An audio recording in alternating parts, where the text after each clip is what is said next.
Hello everyone, welcome to a new video. In this video, I decided to take some advice from a friend of the channel, Brandon F, where he recommended that I should do a simple video about where does one simply get their kits. Right, basically, what reenactors do is obviously after countless hours of research, countless hours of looking at photographs, you decide on a certain impression and you decide to get the certain items you saw and being used for that impression. What do? Well, for most of the time, you're lucky to have vendors to actually sell this stuff.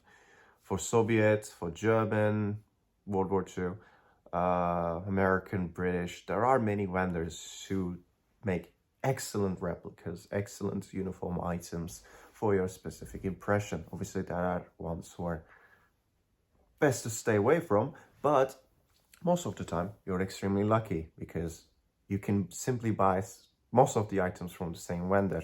But obviously you sometimes have to get certain items from different vendors, but still, it's not that complicated. But for some reenactors, especially medieval, Renaissance, 18th century, 17th century, whenever you go further back in time, it gets much harder for you to buy ready-made stuff because most of the time you need to have them tailored, you need to have them hand-stitched. It is very hard. So what do? Well, you get them made, of course, most of the time by yourself if you have the tailoring skills, or you would have a regimental tailor who simply makes every single piece of uniform for your unit. Currently, I am working on a Crimean War Ottoman officers impression. So what gives? What do I do? Well, simply put, there's a tailor that I will be working with, and I have done the research of uniform items and, drawings and paintings, whatnot, photographs from the period. And we're going to be designing the uniform to the best of our abilities to perfectly replicate it. So that is one way to basically do it. But if you're doing more mainstream reenacting, shall we say more mainstream impressions like American Civil War or British Victorian, Crimean War again, these are very easy to find. There are many groups and other people who are already making them. Just like I said, like regimental tailors or sutlers who are making uniforms. Bad quality sutlers also do exist, but quality sutlers are the ones who should be looking for basically every single impression. For my Korean War impression, for example, I am using a replica 1943 jacket because currently I'm still looking for a proper one. It's not really that easy to find certain items when you're not in the States. That is also an issue for some reenactors, finding the proper items for their kids because they don't actually live in the country that most of the uniforms were made. So that is a thing that I will be overcoming in the future, hopefully. I'm using a post-war sweater and obviously a 1951 original example, which is I'm very lucky to find a size that actually fits my head. So that's good. But obviously there are limitations in using certain items that are original, especially boots. I do have 1948 model M1948 Cochrane combat boots, whatever they're called, rusted brown boots. But obviously I did use them a little bit, and personally I wouldn't use them for reenactment because it's 70-year-old leather, so you don't exactly want to damage it to a point that it's basically destroying history after that point. So there are alternatives that it needs to be researched and doing all kinds of different stuff about them. Well, let's say you have everything and you have decided to buy them, but you're not sure about the quality. Obviously, most of the time, it's good to compare them to originals, and some vendors actually do make their uniforms out of original patterns. So that is perfect. That is very good. That is what you're looking for. For example, battle dress uniforms from Vodplice Glory Central Europe, which has taken over Panther Store after the owner sadly passed away, which uses Panther Store patents for their battle dress uniforms for British World War II.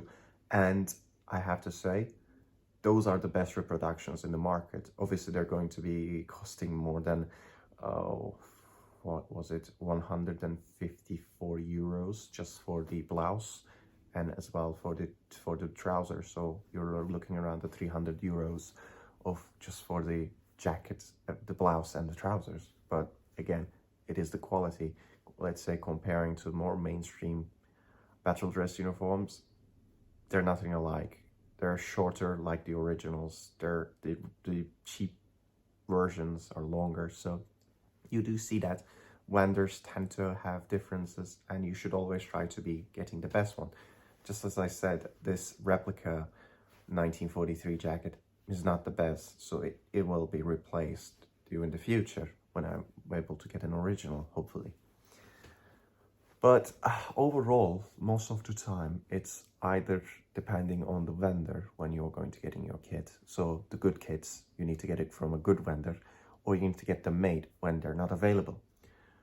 What I do with my First World War uniforms, my First World War Ottoman uniforms that is I simply either make them myself with the help of my grandmother, and period documents, period photographs, regulations and whatnot, and I get some surplus uniforms that are, correct color, correct wool, and have the general shape, because most of the time Ottoman uniforms weren't that highly regulated in what they were made, and convert them to Ottoman specs.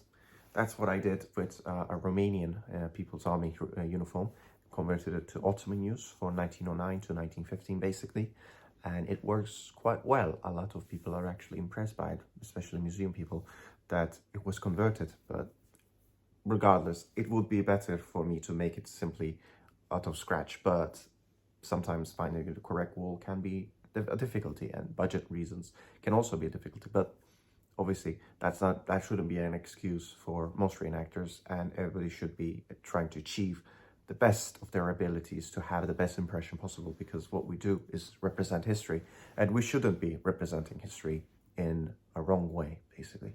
It is good to get your kit from a reliable, good vendor if you're doing a more mainstream, more, well-known British World War I, let's say, or German World War I, or World War II, any World War II pretty much, aside from unique impressions.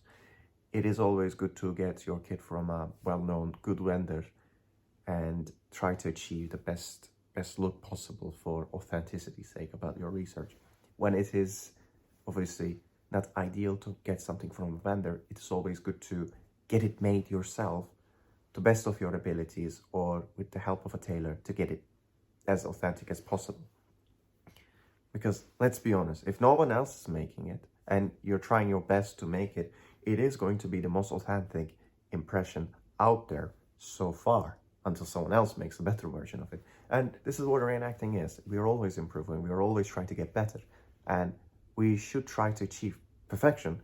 Obviously, perfection is not possible, because we're just role-playing, pretty much. We're not actually putting our lives into danger, and not actually living in combat situations, or, having terrible moments in our lives. But regardless, it is important for us to be as close to the real thing as possible without actually endangering our lives.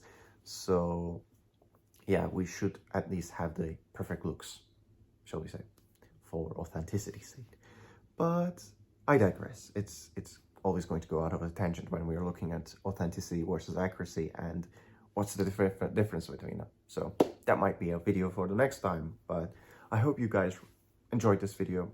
I know I've been rambling a lot, and I hope I didn't offend anybody for, calling out something that they might not agree to, but please do comment down below if you have different opinions on, getting the correct items and getting stuff ready made, making it yourself, and, just let's have a discussion. It's always good to have different opinions and hearing about them. So I hope you enjoyed this video. Hope to see you guys in the next one.